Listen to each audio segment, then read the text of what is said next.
ಪ್ರೀತಿಯ ವೀಕ್ಷಕರಿಗೆ ಶಂಕರಾನಂದ ಟಿವಿಗೆ ಸ್ವಾಗತ ಸುಸ್ವಾಗತ.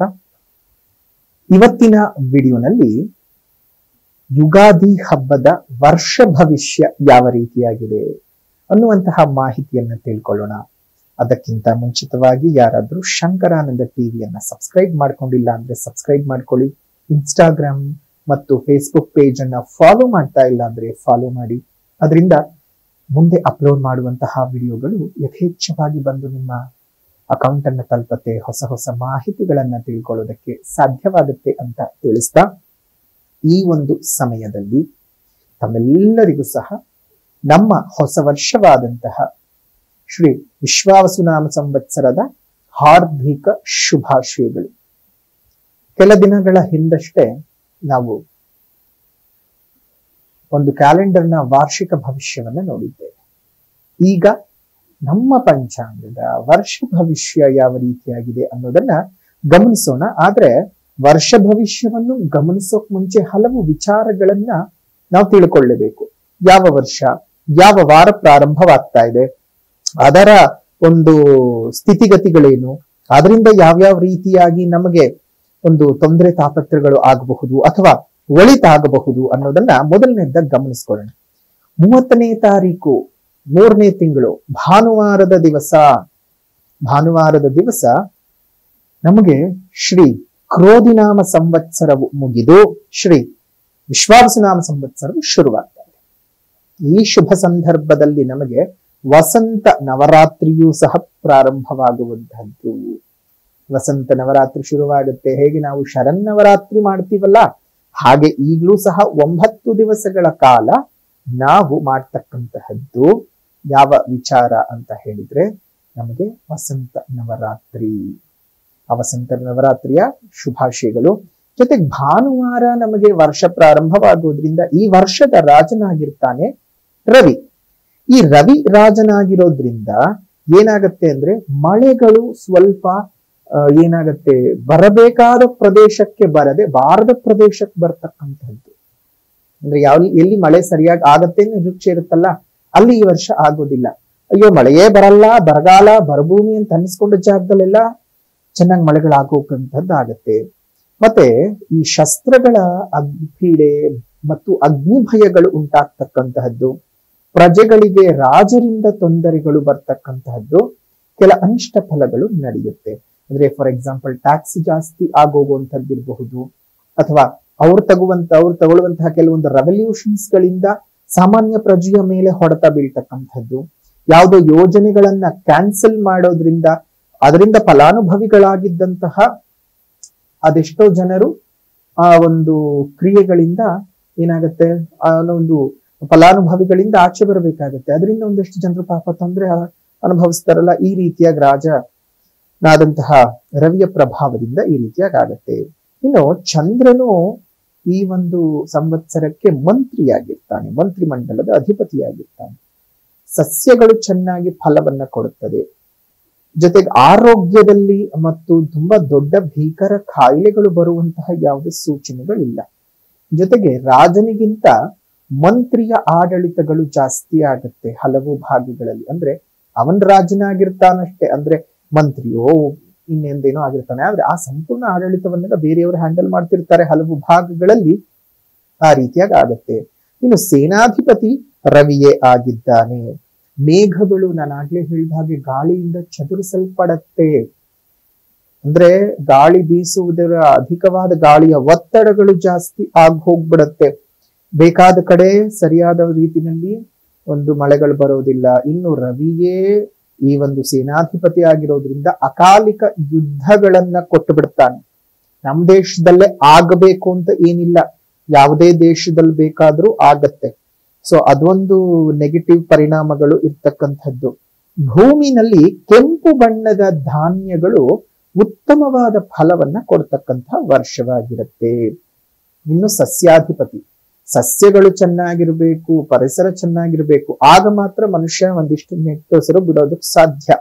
ಇಲ್ಲಿ ಕೃಷಿನಲ್ಲಿ ಅಂತ ಬಂದ ಸಂದರ್ಭಕ್ಕೆ ಗುರು ಸಸ್ಯಾಧಿಪತಿ ಆಗಿರುವುದರಿಂದ ಪೈರುಗಳು ಚೆನ್ನಾಗಿ ಫಲ ಕೊಡೋದಕ್ಕೆ ಶುರು ಮಾಡುತ್ತವೆ. ಪದಾರ್ಥಗಳ ಬೆಲೆಗಳು ಸ್ವಲ್ಪ ಮಟ್ಟಕ್ಕೆ ಅಧಿಕವಾಗ್ತಕ್ಕಂತಹದ್ದು. ಕೊಂಕಣ ದೇಶಗಳಲ್ಲಿ, ಕೊಂಕಣ ಸ್ಥಾನಗಳಲ್ಲಿ ಮತ್ತು ಮಗಧ ದೇಶಗಳಲ್ಲಿ ಸಸ್ಯಗಳ ಬೆಳವಣಿಗೆಗಳು ಮತ್ತು ಪದಾರ್ಥಗಳು ಬೆಲೆ ಹೆಚ್ಚಳವಾಗ್ತದೆ. ಅಂದ್ರೆ ಸಸ್ಯಗಳ ಬೆಳೆಗಳು ಕಡಿಮೆಯಾಗಿ ಇವುಗಳ ಪದಾರ್ಥಗಳ ಬೆಲೆಗಳು ಸಾಮಾನ್ಯನೇ ಅಲ್ವಾ. ನಮಗೆ ಆಹಾರದ ಸರಬರಾಜು ಕಮ್ಮಿ ಆದಾಗ ಬೆಲೆಗಳು ಜಾಸ್ತಿ ಆಗೋದು ಸಹಜನೇ ಅಲ್ವಾ. ಸೊ ಹೀಗೆ ಇನ್ನು ಧಾನ್ಯಾಧಿಪತಿ ಕುಜನಾಗಿರ್ತಾನೆ. ಧಾನ್ಯಾಧಿಪತಿ ಕುಜನಾಗಿರೋದ್ರಿಂದ ಕೆಂಪು ಬಣ್ಣದ ಭೂಮಿನಲ್ಲಿ ಬೆಳೆಯುವಂತಹ ಕೃಷಿಗೆ ಸಂಬಂಧಪಟ್ಟಂತಹ ಧಾನ್ಯಗಳಾಗ್ಲಿ ಅಥವಾ ಕೃಷಿಯ ತರಕಾರಿಗಳು ಈ ಕೆಂಪು ಮಣ್ಣಲ್ಲಿ ಏನೇ ಬೆಳೆ ಬೆಳೆದ್ರು ಅದು ಒಳ್ಳೆ ರೀತಿನಲ್ಲಿ ಫಲಗಳನ್ನು ಕೊಡ್ತವೆ. ಇನ್ನು ಅರ್ಘಾಧಿಪತಿ ರವಿ, ಈ ಅರ್ಘಾಧಿಪತಿ ರವಿ ಅಂತ ಬಂದ ಸಂದರ್ಭಕ್ಕೆ ಈ ಹೈನುಗಾರಿಕೆಗಳನ್ನು ಜಾಸ್ತಿ ಸೂಚನೆ ಮಾಡೋದು, ಲಿಕ್ವಿಡ್ ಐಟಮ್ಸ್ ಗಳನ್ನ ಜಾಸ್ತಿ ತೋರಿಸ್ತಕ್ಕಂಥದ್ದು ಅರ್ಘಾಧಿಪತಿ ಅಂದ್ರೆ. ಸೊ ಇವುಗಳ ಬೆಲೆಗಳು ಸ್ವಲ್ಪ ಜಾಸ್ತಿ ಆಗ್ತಕ್ಕಂಥದ್ದು. ಹಾಲಿನ ಬೆಲೆ, ಮೊಸರು ಬೆಲೆ, ಹಾಲಿನ ಪದಾರ್ಥಗಳ ಬೆಲೆಗಳು ಜಾಸ್ತಿ ಆಗ್ತಕ್ಕಂಥದ್ದು. ಅದೇ ರೀತಿಯಾಗಿ ನಮ್ಗೆ ಇನ್ನು ಈ ಲಿಕ್ಕರ್ ಐಟಮ್ಸ್ ಗಳೆಲ್ಲ ಜಾಸ್ತಿ ಆಗುವಂಥದ್ದು ಈ ರೀತಿಯಾಗಿ ಆಗತ್ತೆ. ಇನ್ನು ಕೆಚ್ಚಲಗಳ ಪ್ರಾಬ್ಲಮ್ಗಳಿಂದ ಹಸುಗಳು ಬಳಲ್ಬೇಕಾಗತ್ತೆ ಈ ವರ್ಷ. ರಾಜರಿಗೆ ಪರಸ್ಪರ ಕ್ರೋಧಗಳು ಉಂಟಾಗುತ್ತೆ. ಈ ರಾಜ್ಯದವ್ರನ್ನ ಕಂಡ್ರೆ ಆ ರಾಜ್ಯದವ್ರಿಗೆ ಆಗದೆ ಇರುವಂತಹದ್ದು, ಆ ದೇಶದವ್ರನ್ನ ಕಂಡ್ರೆ ಈ ದೇಶದವರಿಗೆ ಆಗದೆ ಇರುವಂತಹ ಪರಿಸ್ಥಿತಿಗಳೆಲ್ಲ ಉತ್ಪತ್ತಿ ಆಗತ್ತೆ. ಇನ್ನು ಮೇಘಾಧಿಪತಿ, ಮಳೆಯನ್ನ ಸುರಿಸ್ತಕ್ಕಂತಹ ಮೇಘಾಧಿಪತಿಯಾಗಿರ್ತಕ್ಕಂಥವನು ಸಹ ರವಿನೇ ಆಗಿರೋದ್ರಿಂದ ಈ ವರ್ಷ ಅಲ್ಪವೃಷ್ಟಿ, ಹೋದ ವರ್ಷದ ಹಾಗೆ ಬಹಳ ದೊಡ್ಡ ಮಟ್ಟದ ಮಳೆಯನ್ನ ಎಲ್ಲಾ ಪ್ರದೇಶಗಳಲ್ಲೂ ನಿರೀಕ್ಷೆ ಮಾಡೋಕೆ ಸಾಧ್ಯವಿಲ್ಲ. ಅಲ್ಪವೃಷ್ಟಿಯಾಗುತ್ತೆ. ಅದೇ ರೀತಿಯಾಗಿ ಪ್ರಜೆಗಳಿಗೆ ಹೆಚ್ಚು ಭಯಗಳು ಉಂಟಾಗ್ತವೆ. ಕಡಲ ತೀರದಲ್ಲಿ ಈ ವರ್ಷ ಮಳೆ ಬಂದು ತೊಂದರೆ ಆಗೋದಕ್ಕಿಂತ ನದಿ ನೀರಿನ ಒಳಹರಿವಿನ ಹೆಚ್ಚಳದಿಂದ ಹಲವು ತೊಂದರೆಗಳು ಆಗ್ತದೆ. ಹುಷಾರಾಗಿರ್ಬೇಕು. ಇನ್ನು ರಸಾಧಿಪತಿಯಾಗಿರ್ತಕ್ಕಂತಹದ್ದು ಶನಿ. ಶನಿ ರಸಾಧಿಪತಿಯಾಗಿರೋದ್ರಿಂದ ಜನರಿಗೆ ಅಭಿವೃದ್ಧಿಗಳು ಕೆಲ ಸ್ಥಾನಗಳಲ್ಲಿ ಉಂಟಾಗ್ತದೆ. ಮತ್ತೆ ಈ ರಸಯುಕ್ತ ಪದಾರ್ಥಗಳ ಬೆಲೆಗಳು ಸ್ವಲ್ಪ ಜಾಸ್ತಿ ಆಗ್ತಕ್ಕಂಥದ್ದಾಗುತ್ತೆ. ನಿರಸಾಧಿಪತಿಯಾಗಿರ್ತಕ್ಕಂಥದ್ದು ಈ ವರ್ಷ ಬುಧ. ಇದರಿಂದ ನಿರಸಾಧಿಪತಿ ಅಥವಾ ನಿರಸ ಅಂತಂದ್ರೆ ರಸಗಳು ಇಲ್ಲದೆ ಇರ್ತಕ್ಕಂಥದ್ದು. ಉದಾಹರಣೆಗೆ ಕಾಳುಗಳಾಗಿರಬಹುದು, ದಿನಸಿಗಳಾಗಿರಬಹುದು, ಈ ರೀತಿಯಾಗಿರ್ತಕ್ಕಂತಹ ವಸ್ತುಗಳು. ಮತ್ತು ಅದರಲ್ಲಿ ನಮಗೆ ಈ ತಾಮ್ರ, ಉಕ್ಕು, ಕಬ್ಬಣ ಈ ತರ ಲೋಹದ ಪದಾರ್ಥಗಳು ಸಹ ಈ ನಿರಸಕ್ಕೆ ಅದಕ್ಕೆ ಬರುತ್ತದೆ. ಸೊ ಅಂತಹ ಬೆಳೆಗಳೆಲ್ಲ ಈ ವರ್ಷ ದುಪ್ಪಟ್ಟಾಗ್ತಕ್ಕಂತಹದ್ದು. ಅದೇ ರೀತಿಯಾಗಿ ಈ ಒಂದು ಫ್ರೇಗ್ರೆನ್ಸ್ಗಳು ಮತ್ತೆ ಫ್ಲೇವರ್ಗಳದ್ದು ಅವುಗಳ ರೇಟ್ಗಳೆಲ್ಲ ಜಾಸ್ತಿ ಆಗ್ತಕ್ಕಂಥದ್ದು ಆಗತ್ತೆ. ಬೆಳ್ಳಿ ಈ ವರ್ಷ ತುಂಬಾ ಕಡಿಮೆ ಬೆಲೆ ಆಗ್ತದೆ. ಕಬ್ಬಣ ಜಾಸ್ತಿ ಆಗ್ತದೆ. ಕಬ್ಬಣದ ಬೆಲೆ ಜಾಸ್ತಿ ಆಗಿ ಬೆಳ್ಳಿ ಬೆಲೆ ಕಡಿಮೆ ಆಗ್ತಕ್ಕಂಥದ್ದಾಗುತ್ತೆ. ಇನ್ನು ಕೊನೆಯದಾಗಿ ಪಶುನಾಯಕ. ಇಡೀ ನಮ್ಮ ಪ್ರಪಂಚದಲ್ಲಿ ಪಶುಗಳಿಗೆ ನಾಯಕನು ಆಗ್ಬೇಕಾಗಿರ್ತಕ್ಕಂಥದ್ದು ಈ ಒಂದು ಪಶುನಾಯಕನ ಪರಿಸ್ಥಿತಿ. ಈ ಪಶುನಾಯಕನ ಪರಿಸ್ಥಿತಿ ಅಂತ ಬಂದ ಸಂದರ್ಭಕ್ಕೆ ನಿಮ್ಮ ಒಂದು ಸ್ಥಾನಗಳಲ್ಲಿ ಯಾವ ರೀತಿಯಾಗಿ ಇರುತ್ತೆ ಅಂತಂದ್ರೆ, ಪಶುಗಳಿಗೆ ಈ ವರ್ಷ ಅಂತಹ ಉತ್ತಮದಾಯಕವಾಗಿ ಇಲ್ಲ. ಪಶುನಾಯಕನಾಗಿರ್ತಾನೆ ಯಮ ಆಗಿರೋದ್ರಿಂದ ಪಶುಗಳಿಂದ ಉತ್ಪತ್ತಿ ಆಗುವಂತಹ ಹಾಲು, ಹಾಲಿನ ಉತ್ಪನ್ನ, ಚರ್ಮ, ಮಾಂಸ, ಅದೇ ರೀತಿಯಾಗಿ ಲೆದರ್ ಬಿಸ್ನೆಸ್ಗಳು ಇವೆಲ್ಲದರ ಬೆಲೆಗಳು ವಿಪರೀತ ಆಗಿ ಹೋಗ್ಬಿಡುತ್ತೆ. ಸ್ವಲ್ಪ ಈ ಒಂದು ಪಶುಲೋಕದಿಂದ ಮತ್ತು ಆಹಾರ ಸರಪಳಿಯ ವಿಚಾರಗಳಲ್ಲಿ ತೊಂದರೆ ತಾಪತ್ರೆಗಳು ಬರ್ತವೆ. ಆಹಾರ ಸರಪಳಿ ಕರೆಕ್ಟ್ ಆಗಿರಬೇಕು. ನೋಡಿ, ಹುಲ್ಲನ್ನು ತಿಂದು ಮಿಡತೆ ಬದುಕಿದ್ರೆ ಮಿಡತೆಯನ್ನು ತಿಂದು ಕಪ್ಪೆ ಬದುಕತ್ತೆ, ಕಪ್ಪೆಯನ್ನು ತಿಂದು ಹಾವು ಬದುಕತ್ತೆ, ಹಾವನ್ನು ತಿಂದು ಹದ್ದು ಬದುಕತ್ತೆ, ಹದ್ದನ್ನು ತಿಂದು ಇನ್ನೊಂದೇನೋ ಒಂದು ಬದುಕತ್ತೆ. ಅದೆಲ್ಲವನ್ನ ತಿಂದು ಬರೆದು ಬಾಯಿಗೆ ಹಾಕೊಳಕ್ ಮನುಷ್ಯ ಇದ್ದಾನೆ. ಆಹಾರ ಸರಪಳಿ, ಆ ಆಹಾರ ಸರಪಳಿಯನ್ನ ತಪ್ಪು ಅಂತ ಹೇಳಕ್ಕಾಗಲ್ಲ. ಇನ್ನು ಈ ವರ್ಷದ ಸಂವತ್ಸರದ ಫಲ, ಈ ವರ್ಷದ ಸಂಪೂರ್ಣವಾಗಿ ಯಾವ ರೀತಿಯಾಗಿರಬಹುದು ಅಂತ ಬ್ರೀಫ್ ಆಗಿ ನೋಡೋದಾಯ್ತು ಅಂತ ಹೇಳಿದ್ರೆ, ಈ ವರ್ಷ ದೇಶದ ರಾಜರುಗಳಲ್ಲಿ ಪರಸ್ಪರ ವೈರತ್ವಗಳು ಉಂಟಾಗ್ತಕ್ಕಂಥದ್ದು. ಒಂದು ದೇಶದವರಿಗೆ ಇನ್ನೊಂದು ದೇಶಗಳು ಆಗಲ್ಲ. ಇದು ಬಹಳ ಕಾಲದಿಂದ ನಡ್ಕೊಂಡು ಬರ್ತಾನೆ ಇದೆ. ಈ ಮೇಘಗಳು ಆಗ್ಲೇ ಹೇಳಿದ ಗಾಳಿಯಿಂದ ಚದುರಿಸಲ್ಪಟ್ಟು ಸಾಧಾರಣವಾದ ಮಳೆಯನ್ನ ಕೊಡಬಹುದು, ಅತ್ಯಂತ ನಿರೀಕ್ಷಿತ ಮಳೆಯನ್ನ ಕೊಡ್ಲಿಕ್ಕೆ ಸಾಧ್ಯ ಆಗಲ್ಲ. ಆಗ್ಲೇ ಹೇಳಿದ ಹಾಗೆ ಕೆಂಪು ಭೂಮಿಯಲ್ಲಿ ಬೆಳೆ ಬೆಳೆಯತಕ್ಕಂಥವ್ರಿಗೆ ಈ ವರ್ಷ ಭರ್ಜರಿ ಲಾಭಗಳು ಇರುತ್ತವೆ. ಶ್ರೀಗಂಧ ಆಗ್ಬಹುದು, ಚಿನ್ನ ಆಗಬಹುದು, ಮುತ್ತಾಗಬಹುದು ಮತ್ತು ಬೆಳ್ಳಿ ಇವುಗಳ ದುರ್ಲಭವಾಗಿ ಸಿಗುತ್ತೆ. ಮೈನಿಂಗ್ಗಳು ಕಮ್ಮಿ ಆಗ್ತವೆ, ಸ್ವಲ್ಪ ಮೈನಿಂಗ್ಗಳು. ಹಾಗಾಗಿ ಬೆಳ್ಳಿ ಪದಾರ್ಥವೊಂದನ್ನು ಬಿಟ್ಟು ಮಿಕ್ಕೆಲ್ಲಾ ವಸ್ತುಗಳ ಬೆಲೆಗಳು ಜಾಸ್ತಿ ಆಗ್ತವೆ. ಪಶುಗಳಿಗೆ ಒಂದ್ ಸ್ವಲ್ಪ ಅನಾರೋಗ್ಯಗಳು ಜಾಸ್ತಿ, ಮೇವಿನ ಕೊರತೆ ಉಂಟಾಗಬಹುದು. ಹಾಗಾಗಿ ಈ ವರ್ಷ ಅಷ್ಟೊಂದು ಉತ್ತಮವಾದ ವರ್ಷವಾಗಿರಲ್ಲ. ಸ್ವಲ್ಪ ಎಲ್ಲಾ ವಿಚಾರಗಳಲ್ಲೂ ತೊಂದರೆಗಳಿದ್ದಾವೆ. ದೇವರ ಮೇಲೆ ಭಾರ ಹಾಕಿ ಮುಂದುವರ್ಕೊಂಡು ಹೋಗ್ಬೇಕು. ಏನು ಮಾಡಕ್ ಆಗದ ಪರಿಸ್ಥಿತಿ ಅಲ್ವಾ. ಪ್ರತಿಯೊಂದನ್ನು ನಾವು ಯೋಚನೆ ಹೋಗ್ತಾ ಇರಬಾರ್ದು. ಎಲ್ಲದನ್ನು ತೂಕ ಮಾಡ್ಕೊಂಡು ಹೋಗ್ಬೇಕು. ಸೊ ಹಾಗಾಗಿ ಯೋಚನೆ ಮಾಡೋದು ಬೇಡ. ಎಲ್ಲವೂ ಸಹ ಒಳ್ಳೇದಾಗ್ಲಿ ಅಂತ ಹೇಳ್ತಾ ಈ ವರ್ಷದ ವರ್ಷಫಲ ಹೇಗಿದೆ ಅಂತ ಈಗ ನೋಡೋಣ. ಮೀನ ರಾಶಿಯವರಿಗೆ ಶ್ರೀ ವಿಶ್ವಾವಸು ಸಂವತ್ಸರದ ಯುಗಾದಿ ಹಬ್ಬದ ವಾರ್ಷಿಕ ಫಲಾನುಫಲಗಳು ಯಾವ ರೀತಿಯಾಗಿದೆ ಅನ್ನೋದನ್ನು ಗಮನಿಸೋಣ. ಮೀನ ರಾಶಿಯವರಿಗೆ ಅಂತ ಬಂದಾಗ ಒಂದು ಶನಿ ಬಲವೂ ಇಲ್ಲ, ಅದೇ ರೀತಿಯಾಗಿ ಗುರುಬಲ ಸಹ ಇಲ್ಲ. ಶನಿ ಬಲವೂ ಇಲ್ಲ ಮತ್ತು ಗುರುಬಲವೂ ಸಹ ಇಲ್ಲ. ಮತ್ತು ಹೇಗೆ ಜೀವನ ಅಂತ ಯೋಚನೆ ಮಾಡಬೇಕಲ್ವಾ. ಒಂದು 7.5 ಅನ್ನುವಂಥದ್ದೇನಿದೆಯಲ್ಲ, ಇದು ಒಂದು ರೀತಿ ನಿಮಗೆ ಭೋಗದ ಜೀವನವನ್ನು ತಂದುಕೊಡುತ್ತೆ. ಜನ್ಮಶನಿಯ ಪ್ರಭಾವ ಒಂದು ಹಂತಕ್ಕೆ ಒಳ್ಳೆ ರೀತಿಯ ಪ್ರಭಾವಗಳನ್ನು ಕೊಡುವ ಸಾಧ್ಯತೆಗಳಿದ್ದಾವೆ. ಇಲ್ಲಿ ಇದು 2ನೇ ಬಾರಿ ಏನಾದರೂ ಬಂದಿದ್ದರೆ, ಹೊಂಬು ಶನಿಯಾಗಿದ್ದರೆ ನಿಮಗೆ ಅತ್ಯಂತ ಶುಭ ಫಲಗಳು ಸಿಗುತ್ತೆ.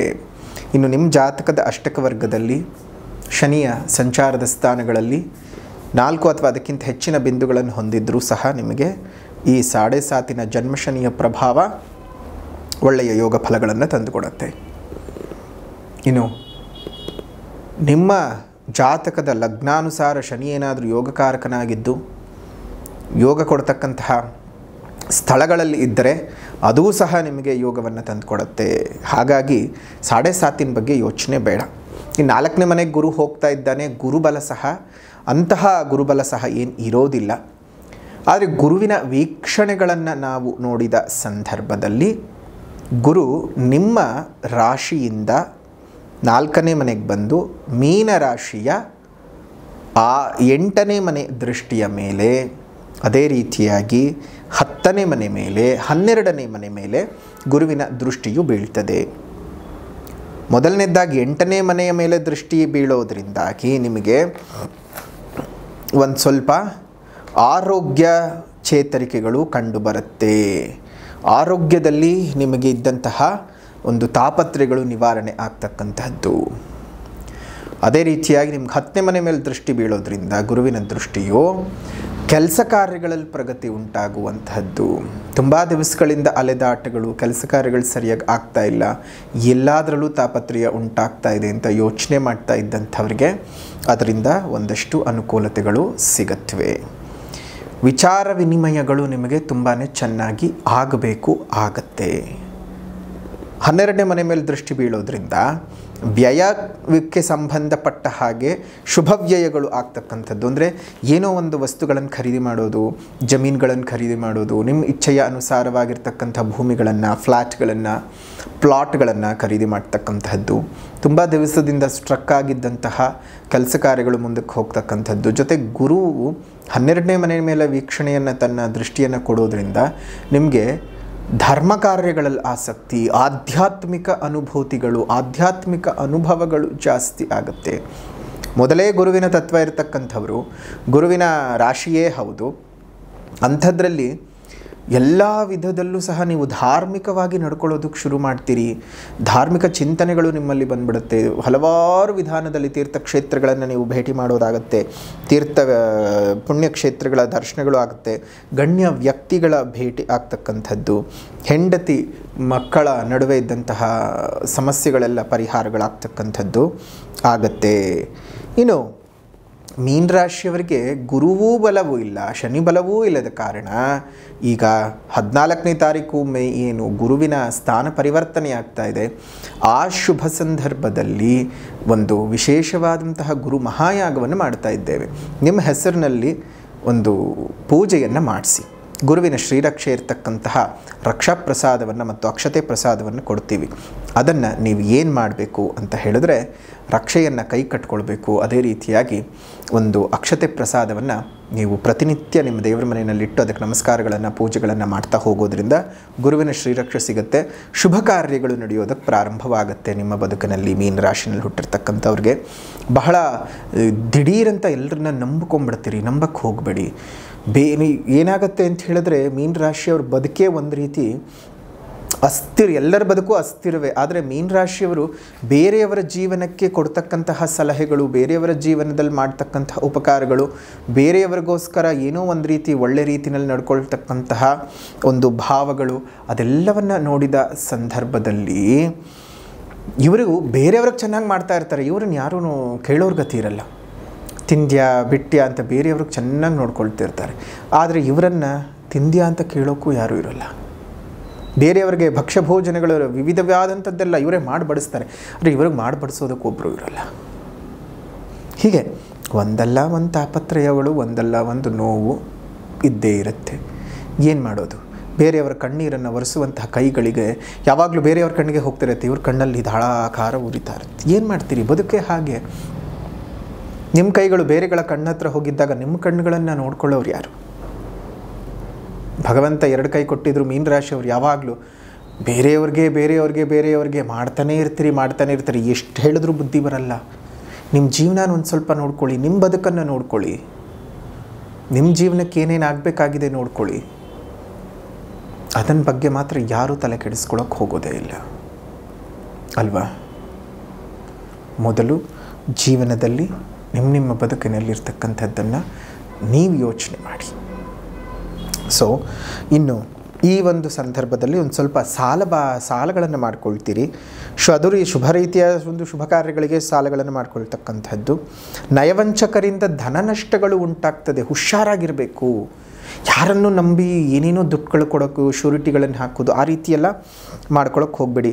ಶತ್ರುಗಳ ಉಪಟಳ ಹೆಚ್ಚಾಗುತ್ತೆ. ಅದರಲ್ಲೂ ಹಿತಶತ್ರುಗಳ ಕಾಟಗಳು ಜಾಸ್ತಿ ಆಗ್ತಕ್ಕಂಥದ್ದು. ವ್ಯಾಪಾರ ಉದ್ಯೋಗಗಳು ತುಂಬಾ ಚೆನ್ನಾಗಿ ಸಾಗುತ್ತೆ. ದಿಢೀರಂತ ಚೆನ್ನಾಗಿ ಹೋಗೋದು, ದಿಢೀರಂತ ಕೆಳಗೆ ಬಿದ್ದು ಹೋಗೋದು, ಈ ರೀತಿಯಾಗಿ ಆಗ್ತಾ ಇರುತ್ತೆ. ಒಂದು ಸ್ವಲ್ಪ ಯೋಚನೆ ಮಾಡಿಕೊಂಡು ಹೊಸ ರೀತಿಯಾದ ಇನ್ವೆಸ್ಟ್ಮೆಂಟ್ಗಳನ್ನು ಮಾಡ್ಕೊಂಡು ಹೋದರೆ ಮೀನ ರಾಶಿಯವರಿಗೆ ಈ ವರ್ಷ ಅನುಕೂಲತೆ ಇರುತ್ತೆ. ಇನ್ನು ಸಾಮಾನ್ಯವಾಗಿ ಉದ್ಯೋಗದವರಿಗೆ ಯಾವ ರೀತಿಯಾಗಿದೆ ಫಲಾನುಫಲಗಳು ಅನ್ನೋದನ್ನು ನೋಡೋಣ. ಉದ್ಯೋಗಸ್ಥರಿಗೆ ಕೆಲಸ ಕಾರ್ಯಗಳು ಚೆನ್ನಾಗಾಗುತ್ತೆ. ಕಂಪ್ನಿನ ಚೇಂಜ್ ಮಾಡ್ಕೋಬೇಕು ಅಥವಾ ಬೇರೆ ಕಡೆಗೆಲ್ಲಾದರೂ ಹೋಗಬೇಕು, ಬೇರೆ ದೇಶಕ್ಕೆ ಹೋಗಬೇಕು ಅಂತ ಅಂದ್ಕೊಂಡ್ರು ಈ ವರ್ಷ ಪ್ರಯತ್ನ ಮಾಡಿ ನಿಮ್ಗೆ ಅನುಕೂಲ ಆಗುತ್ತೆ.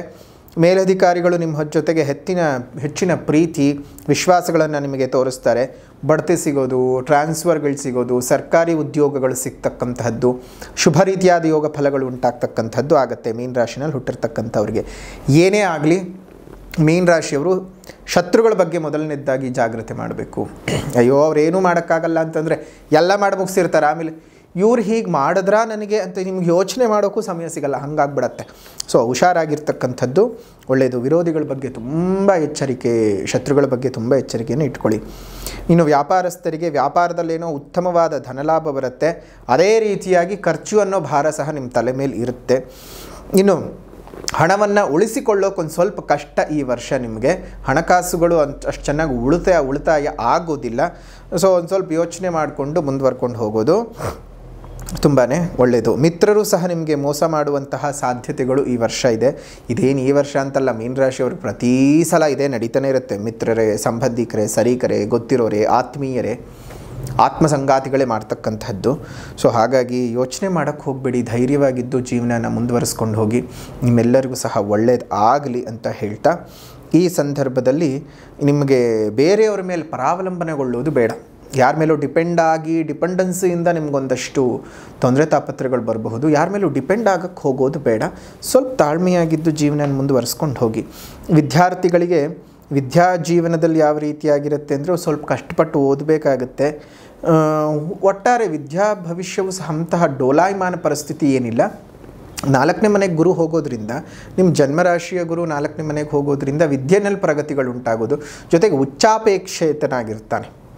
ಮುಂದಿನ ರಾಶಿಯು ಒಂದು ಉಚ್ಚ ಸ್ಥಾನವಾಗಿರೋದ್ರಿಂದ, ಸೊ ಉಚ್ಚ ಸ್ಥಾನಕ್ಕೆ ಹೋಗುವುದರಿಂದಾಗಿ ನಿಮ್ಗೆ ಅನುಕೂಲತೆಗಳು ನಿಮಗೆ ಜಾಸ್ತಿನೇ ಇರ್ತವೆ. ಜೊತೆಗೆ ಗುರು ಮಹಾಯಾಗದಲ್ಲಿ ನಿಮ್ಮ ಹೆಸರಿನಲ್ಲೊಂದು ಪೂಜೆಯನ್ನು ಮಾಡಿಸ್ಕೊಳ್ಳಿ. ಇನ್ನಷ್ಟು ಹೆಚ್ಚಿನ ಅನುಕೂಲತೆಗಳು ಉಂಟಾಗಲಿ ವಿದ್ಯಾರ್ಥಿಗಳಿಗೆ.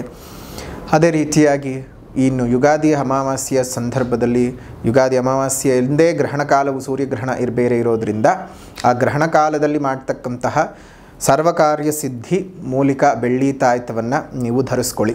ಅದರಿಂದ ಅದೆಷ್ಟೋ ಬಾರಿ ಈ ಮಾಟ ಮಂತ್ರದ ಸಮಸ್ಯೆಗಳು, ಜನರ ಕಣ್ಣಿನ ದೃಷ್ಟಿದೋಷಗಳಿಂದಾಗಿ ಕೆಲಸ ಕಾರ್ಯಗಳಲ್ಲಿ ಹಿನ್ನಡೆ ಆಗ್ತಾ ಇರುತ್ತೆ. ಮಾನಸಿಕವಾದ ವೇದನೆಯನ್ನು ಅನುಭವಿಸ್ತಾ ಇರ್ತೀರಿ. ನೀವೇನೇ ಕೆಲಸ ಕಾರ್ಯಗಳಿಗೆ ಕೈ ಹಾಕಿದರೂ ಸಹ ಸರಿಯಾಗಿ ಕೈ ಬಾಯಿಗೆ ಹತ್ತುತ್ತಾ ಇರೋಲ್ಲ, ಹಿಂಸೆಗಳಾಗ್ತಾ ಇರುತ್ತೆ, ಯಾತನೆಗಳಾಗ್ತಾ ಇರುತ್ತೆ.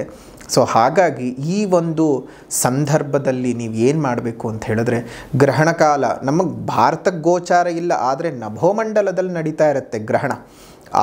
ಹಾಗಾಗಿ ನೀವುಗಳು ಈ ಸಂದರ್ಭದೊಳಗಡೆ ಮಾಡ್ತಕ್ಕಂಥದ್ದು, ಮಾಡಬೇಕಾಗಿರ್ತಕ್ಕಂಥದ್ದು ಏನಪ್ಪ ಅಂತ ಹೇಳಿದ್ರೆ, ಆ ಒಂದು ಬೆಳ್ಳಿ ತಾಯ್ತವನ್ನು ಧರಿಸ್ಕೊಳ್ಳೋದ್ರಿಂದ ನಿಮ್ಗೆ ಸಕಲ ಕಾರ್ಯಗಳಲ್ಲೂ ಸಹ ಯಶಸ್ಸು ಸಿಕ್ಕತ್ತೆ, ಮಾಡ್ಕೊಳ್ಳಿ.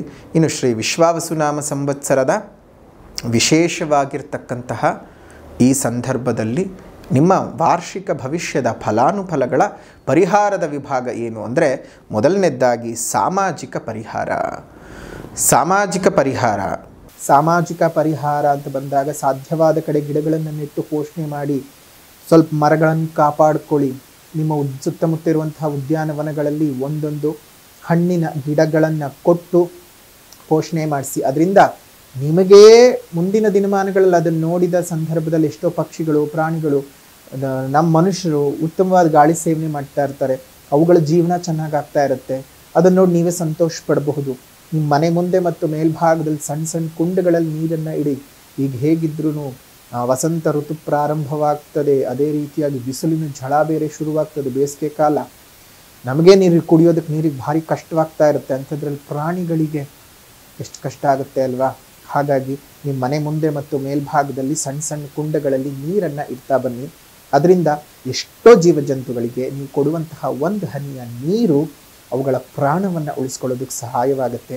ಪಶುಗಳನ್ನು ಉಳಿಸಿದ್ದಕ್ಕೆ ಪಶುಪತಿನಾಥನೇ ನಿಮಗೆ ಹರಸಿ ಹಾರೈಸ್ತಾನೆ, ಶುಭವಾದ ವಾತಾವರಣ ಉಂಟಾಗುತ್ತೆ ಅಂತ ಹೇಳ್ತಾ, ಇನ್ನು ಆಧ್ಯಾತ್ಮಿಕ ಪರಿಹಾರ ಅಂತ ಬಂದಾಗ ಒಂದು 5 ಬೇವಿನ ಗಿಡಗಳನ್ನೆಲ್ಲಾದರೂ ನೆಟ್ಟು ಪೋಷಣೆ ಮಾಡಿ. ನೆಡೋದು ಮಾತ್ರ ಅಲ್ಲ, ಪೋಷಣೆ ಮಾಡಬೇಕು.